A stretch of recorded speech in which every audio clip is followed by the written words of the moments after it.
Hey everyone, कैसे हैं आप सब। तो आज की इस वीडियो में मैं आपसे बच्चों को बीबीएम यूनिवर्सिटी में एफओआईपी सेमेस्टर थर्ड सेशन 23-27 सेशन में आप सही बच्चों का सेमेस्टर थर्ड का जो सब्जेक्ट कॉम्बिनेशन होगा, क्योंकि आप सही बच्चों के अब कॉलेज में देखिए एडमिशन स्टार्ट होंगे। सेमेस्टर 2 का एग्जामिनेशन भी खत्म हो चुका है, प्लस इंटरनल माफ करिएगा, आपका जो प्रैक्टिकल एग्जामिनेशन है वो भी धीरे धीरे कंडक्ट हो रहा है। तो इसके बाद आप सभी बच्चों का धीरे धीरे कॉलेज में एडमिशन शुरू होगा, कॉलेज का एडमिशन इंटरनल। लेकिन उससे पहले आप सभी बच्चों को सबसे पहले आपका जो सब्जेक्ट कॉम्बिनेशन है ये आपको समझना पड़ेगा, क्योंकि जिस प्रकार आपको सेमेस्टर 2 में माइनर पेपर में बहुत सारी दिक्कत हुआ था, सेक पेपर में बहुत सारे बच्चे गलती करके आए हैं, एमडीसी में भी तो भरपूर गलती करके आए, वो गलती चाहूंगा कि आप सभी बच्चे फिर से ना करें अगर आपको पहले से मालूम रहेगा। तो चलिए जानते हैं क्या है आपका सब्जेक्ट कॉम्बिनेशन होने वाला आप सभी बच्चों सेमेस्टर थर्ड के लिए। अगर आपको ये वीडियो पसंद आता है तो आप इस वीडियो को अपने दोस्तों के साथ शेयर जरूर कर दीजिएगा, ताकि उनके पास भी देखिए जिनका जो सब्जेक्ट कॉम्बिनेशन होगा वो गलत ना हो। ठीक है, चलिए देखिए, और डिस्क्रिप्शन बॉक्स में आपको टेलीग्राम, फेसबुक, ट्विटर, इंस्टा सभी का लिंक अवेलेबल है, जहां फॉलो करना चेक कर सकते हैं। कोई भी अपडेट आएगा सबसे पहले आपको शेयर कर दिया जाएगा। देखिए, आप सभी बच्चों का मेजर पेपर तो फिक्स है, ठीक है, कि आप जो मेजर पेपर पढ़ने वाले सेमेस्टर 2 में सेमेस्टर थर्ड में आपका इस बार दो मेजर पेपर होने वाला है, एक MJ4 एक MJ5। देखिए ये तो फिक्स है, इसमें कुछ नहीं करना है। एक आपका एसी जो रहेगा इस बार आपका जो एसी या तो हिंदी होगा या तो इंग्लिश। अब बहुत सारे बच्चों को मन में डाउट है कि सर हमने सेमेस्टर 1 में हिंदी रखा था, सेमेस्टर 2 में इंग्लिश रखा था, क्या इस बार हम लोग फिर से हिंदी रखेंगे या इंग्लिश रख सकते हैं। देखिए एसी इस बार है ना आपका इच्छा डिपेंड करता है, क्योंकि सेमेस्टर थर्ड और सेमेस्टर 4 आपका एसी चेंज होगा। ठीक है, आप अभी फिर से वही, अगर आपको जो रखना है सेमेस्टर, मान लीजिए अगर आपने एसी फिर से हिंदी रखा तो सेमेस्टर 4 में इंग्लिश कर दीजिएगा, क्योंकि सिलेबस भी इस टाइम अलग हो जाएगा आपका सेमेस्टर 4 का। तो एसी आप पे डिपेंड करता है, आप हिंदी रखना चाहते हो, इंग्लिश रखना चाहते हो, खोटा कुरमैन, लेकिन बाकी अदर लैंग्वेज पेपर रखोगे तो उसका कोई गेस्ट पेपर नहीं मिलेगा, ना ही उसका कंटेंट देखिए मैं भी आपको पढ़ा पाऊंगा। तो प्रॉब्लली जो आपके दो सब्जेक्ट रह सकते हैं वो या तो हिंदी या तो इंग्लिश ही रखिएगा, दोनों में से कोई भी रख सकते हैं, वो आपकी स्वतंत्रता है, उसमें से आप जो पढ़ना चाहो पढ़ सकते हो। तो या तो आप एसी हिंदी पढ़ोगे या इंग्लिश पढ़ोगे। ठीक है, मैं हिंदी लिख दे रहा हूँ और यहाँ ईएनजी लिख दे रहा हूँ, समझ में लीजिए, शॉर्ट में समझिएगा। इसी तरह आपका जो सेक पेपर होगा इस बार वो या तो डिजिटल होगा या तो मैथमेटिकल होगा। ठीक है, ये दोनों ही होने वाला है। ठीक है, आप देखिए यूनिवर्सिटी ने पहले कह दिया था कि जिसका डिजिटल है वो तीनों सेमेस्टर तक डिजिटल चलाएगा, जिसका मैथमेटिकल वो तीनों सेमेस्टर तक मैथमेटिकल चलाएगा।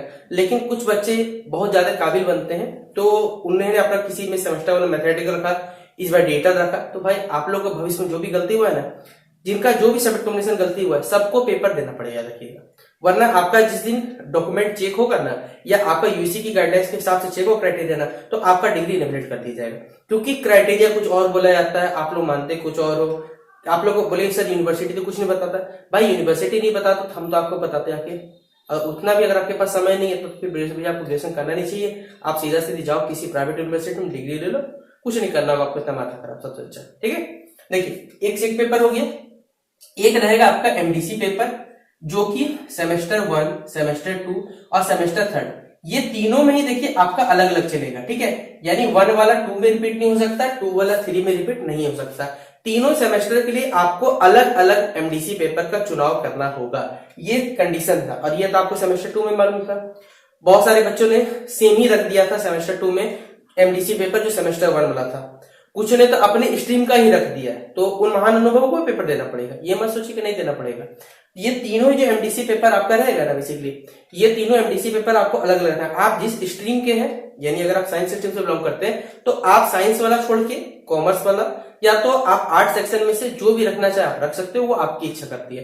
क्योंकि आपने जब फॉर्म फिलअप किया हो तो आपने ध्यान दिया होगा कि आपको वो वाला ऑप्शन, जिसे अगर आप मान के चलते हैं आप फिजिक्स से, ठीक है, तो आपको साइंस वाला ऑप्शन देगा ही नहीं, वो या तो आपको कॉमर्स वाला देगा या तो आर्ट्स वाला देगा। लेकिन कुछ बच्चे क्या करते हैं, वही पेपर को फिर से रख लेते हैं, वो सोचते हैं भाई दोनों सेम ही तो पढ़ना है। लेकिन याद रखिएगा एमडीसी का सिलेबस भले तीनों में सेम है, लेकिन आपको तीनों सेमेस्टर अलग अलग रख के चलना पड़ेगा।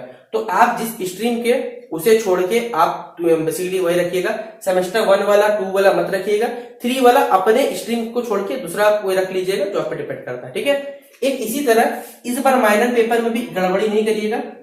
इस बार जो माइनर पेपर पढ़ना है वो पढ़ना है आपको 1B, ठीक है, जो कि पढ़ना है डिसिप्लिन सेक्शन से, यानी इस बार आपका वोकेशनल का कोई झमेला ही नहीं है। और ये वाला जो सिलेबस आपको, ठीक है, ये वाला जो सिलेबस आपको अवेलेबल होगा, ये वाला सिलेबस आपको अवेलेबल हो जाएगा।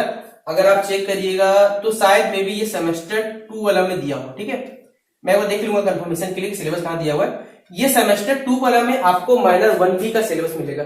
अब फिर कोई बच्चा बोलेगा सर ये कैसे हो सकता है कि सेमेस्टर 3 में सेमेस्टर 2 का सिलेबस। भाई मैंने आपको बार बार बोला है 1 का 3 में रिपीट होगा, 3 का 5 में रिपीट होगा।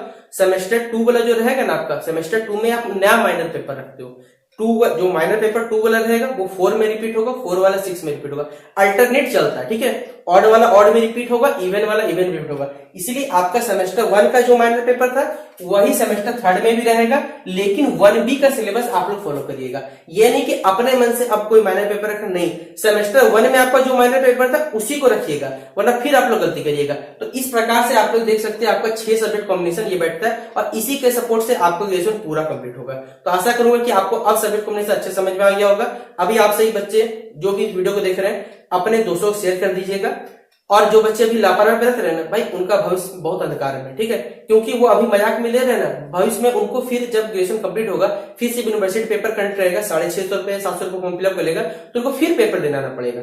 लेकिन जो बच्चे सीरियसली वो आराम से रहिए, निश्चित रहिए, आपको अगर सही सब्जेक्ट को मिलकर रखते हैं तो आपको कोई भी एक्स्ट्रा झमेला नहीं करना पड़ेगा। तो इस प्रकार आपको आशा करता हूं कि आज का वीडियो पसंद आया होगा।